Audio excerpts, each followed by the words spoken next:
So here's a question I get from quite a lot of leaders that I engage with. I hear people ask me the question, Michael, how do I make this team a great team? When I look at the people around me, at best I feel like they're average. I'm running after people to get them to do things, and people are not performing, and I hear them talk about the fact that, this is just how people are in this country and this and that. And very often I allow them to talk. And then I share with them about how there's several organizations within Nigeria, on the African continent that I've worked with, where people in those organizations are literally on fire and they team very well and they're achieving great things. Now, the question about it is, what's the difference between the average organizations or the organizations that have average teams? And by the way, when I say organizations have average teams, I'm not talking about the individuals within them, because I've been in organizations that have amazing people, really talented, super smart people, but in terms of the outputs of those people, their outputs are actually below par. And what it really speaks to is the fact that environment matters, right? I can bring in a great person into a wrong environment, and if I do that, I'm not going to get the best potential out of that person. It's just like having a bean seed and putting that bean seed on a windowsill. If I put it on a windowsill, it can stay there for the next 10 years and nothing's going to happen to that bean seed. But I take the exact same bean seed and I drop it into a pot of soil that's rich in nutrients and all, and I put the right amount of water in there. Guess what happens? That same bean seed that has been on the windowsill for so long will within a day begin to bloom or bud. And what's the difference? The potential has always been in the seed, but it was really about the environment. And I think when it comes to creating a great team, as a leader, you should be asking yourself the question, how do I create the kind of environment that will bring the best out of the people that work with me? So here are 6 things that I'd like to share with you that I think as you do them, it helps you to create the kind of environment that will really bring out the best in your people and make this a great team, make your team literally a great team and a high performing team at that. So here's number 1. You've got to lead from the front, right? If you expect something from people, you've got to make sure that you model it.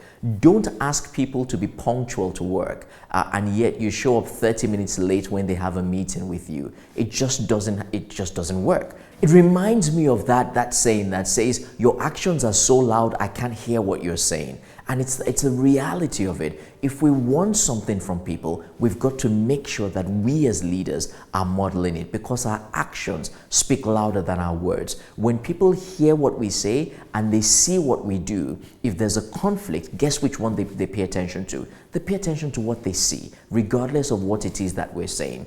And it's clear in everything. In my personal experience, I remember leading an organization and I had a sales manager who, I was challenging him and telling him, you're not selling enough. I'm not seeing you go out there. And he looked at me and he said, Michael, but you're not leading me in sales. You're not going out and selling as well. And at first I got defensive and I thought, well, I'm CEO, I don't need to, this is your job and blah, blah, blah. But the more I thought about it, the more I thought, you know what, this guy is spot on. And the truth is, I really don't like sales. As much as I like to talk, I really don't like going out there and knocking on from door to door. But you know what it did? It was a challenge to me.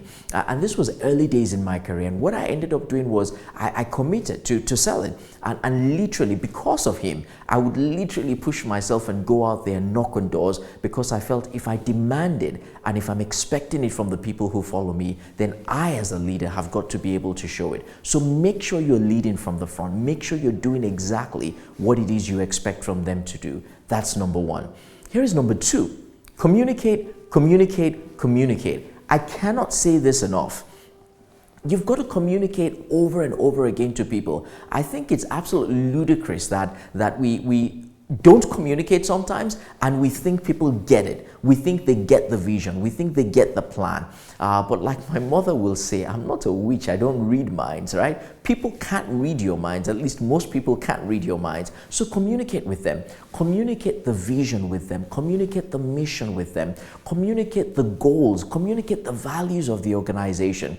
And you cannot over communicate. But you know, the more you communicate, the more the message sticks. And when I say communicate, I didn't say tell them. Communication is two ways. So communication is a little bit of you talking to them, but it's also a lot of you listening from them to make sure that they're actually aligned, to make sure that what you're saying and their interpretation of what you're saying is aligned. So communicate in what you say, communicate in what you do as a leader. If your business demands passion, show them passion, communicate passion to them, not just in the words that you say, but in your day-to-day actions. Make sure that you're using every platform, every opportunity that's available to communicate with them. Communicate with them through stories that you tell within the organization.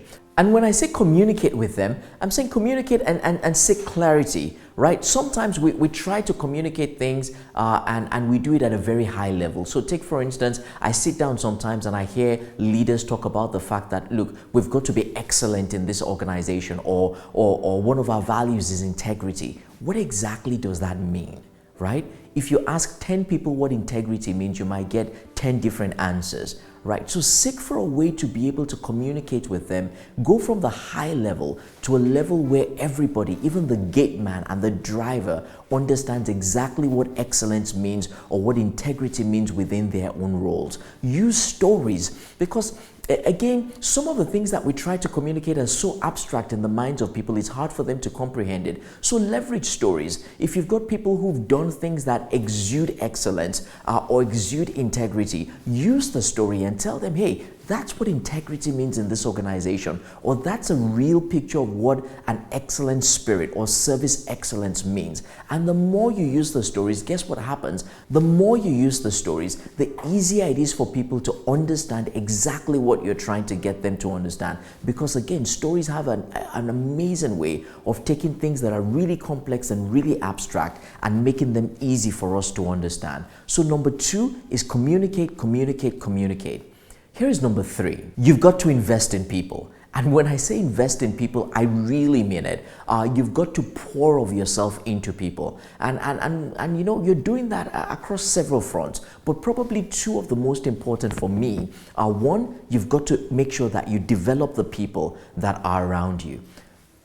Being or having a great team requires you investing in that team and investing in building and developing them. In fact, I tell leaders that as far as I am concerned, in my own understanding, developing the people around you is probably your biggest responsibility as a leader. And if you're not developing the people who are around you, if you're not growing them, you're setting yourself up as a leader. One is the fact that when the people around you are not growing, it's harder for them to actually deliver and do the things you need them to do. But beyond that is really taken from this saying that says leadership without succession is failure. Right? If you haven't groomed people and grown people to be able to take over from you, or even forget about taking over from you, if the team cannot function properly in your absence, you failed as a leader. And so you've got to be asking yourself as a leader, what am I doing to invest in people? How am I building the people that are around me? And you know, building them doesn't necessarily mean being nice to them. Part of building them is stretching them. Right? Part of building them is helping them to identify the innate potential that exists within them, that even they have not come to realize and they don't see. Some of the best leaders that I've worked with are people who've been able to look at me and say, Michael, you know, you're really great at this thing. And I'm telling them, I think you have the wrong person, because this is something that really scares me. But they speak confidence into me. They've invested in me. They help me to see the skill and the talent that I have within me. They've invested in coaching me. And you know what I didn't see as a natural talent and as a natural gift, they've been able to bring out what I didn't think was there. They've been able to, in my view, create it and literally unleash that potential within me. Here's the second thing you've got to be able to do if you're investing in people, is just care for people. Everybody wants to feel cared for, right? So care for people. People don't care how much you know until they know how much you care, right? Invest in getting to know them personally. Know the little things about them, the things they like, the things that they don't like, and breed that. In you doing that, you're doing more than even just getting to know them and showing that you care for them. But what you're also doing is you're modeling what the culture should be within the organization, because what they see you do is what they begin to do within the organization. And when you begin to show that you care for people, you'd be amazed at how much loyalty you would earn from them, because people will literally, I can tell you how many people will tell me about leaders who they work for and how they would go to the ends of the world for that particular leader. It's not because the leader pays them a lot of money. It's not because the leader is this extraordinary person. It's just because this leader cares about them as individuals. So invest in people, invest in developing them, invest in showing that you care for them. Here's the fourth thing that you've got to be able to do. You've got to make sure that you empower people. And with empower people, I'm saying delegate to them and allow these people to actually go out and do the things that you've asked them to do.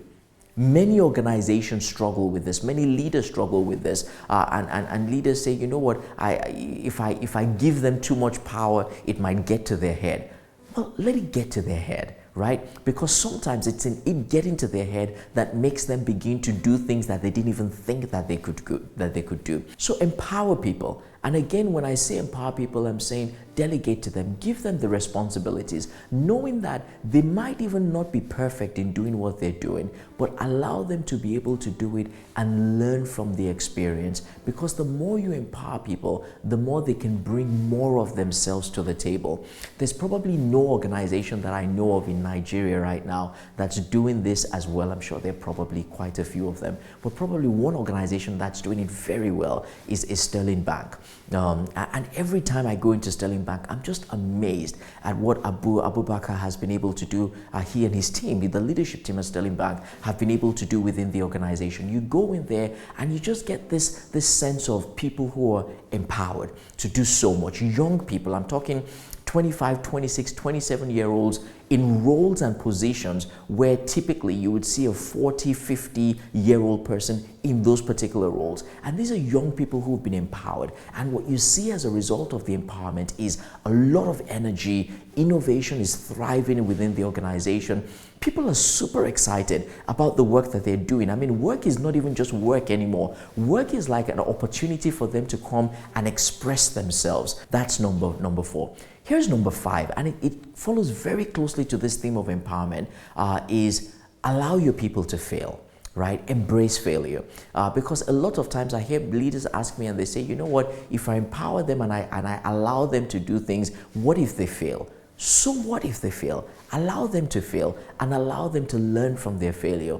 Allow them to fail fast, but also allow them and encourage them to learn fast from their failures.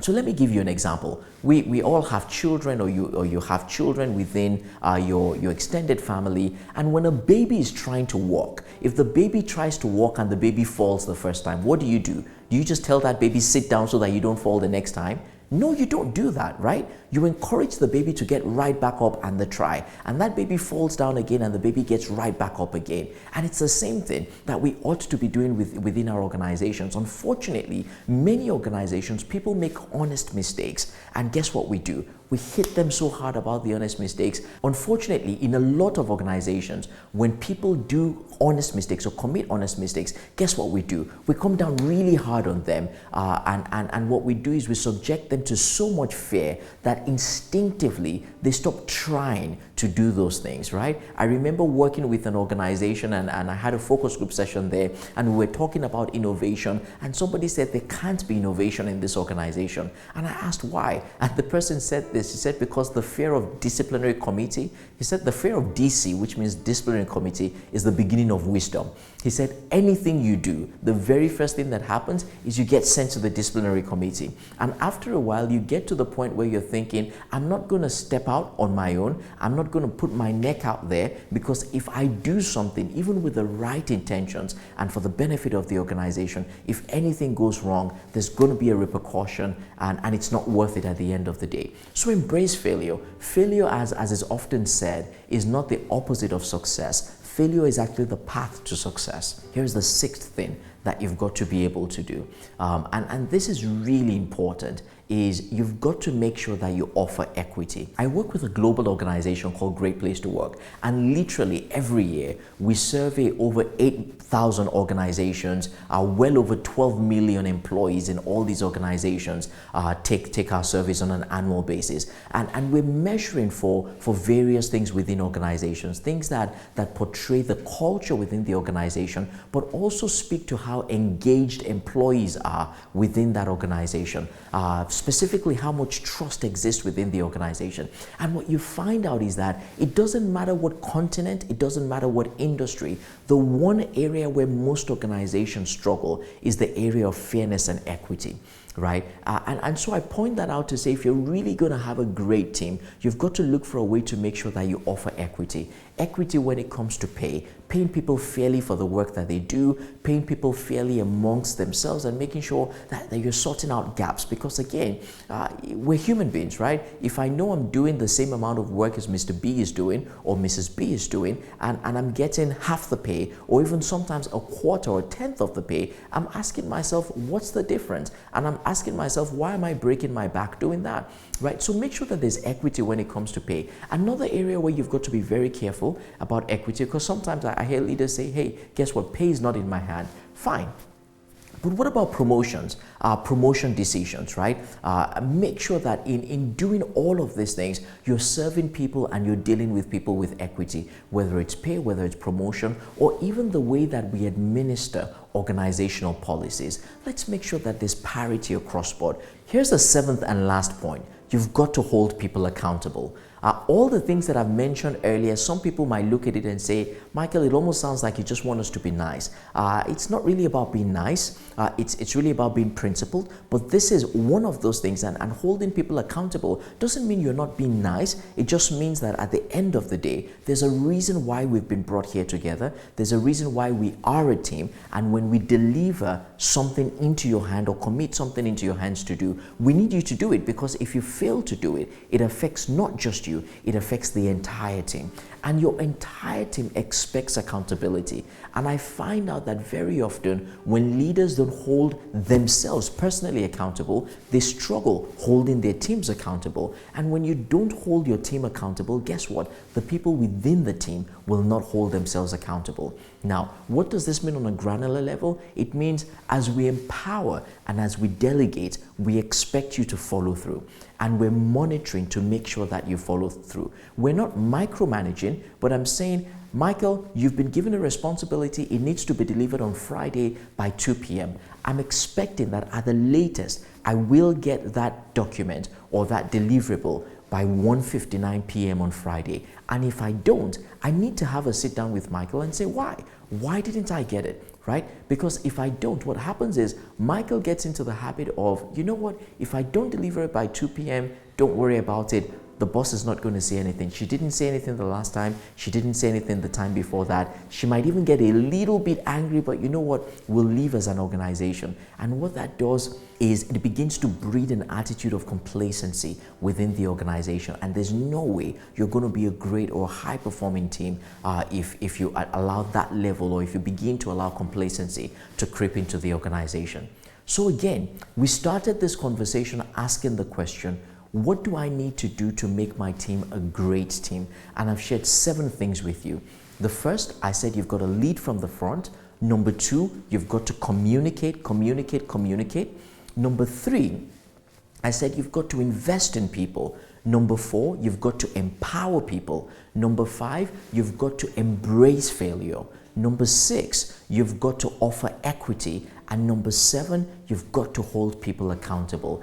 These are 7 things I see in great teams, and things that I hope that you've learned from. And I do wish you the very best as you apply this. I really believe that as you begin to very intentionally apply these 7 things, you'd begin to see a shift in your organization. Is that shift going to happen overnight? No, it won't. Right? But the most important thing is making sure that you do it and you follow these things consistently. And over time, you begin to change the behaviors and ultimately the culture within the organization. And your organization or your team begins to move or move along that journey from going from good or average to being a great team. Wish you the very best. Thank you.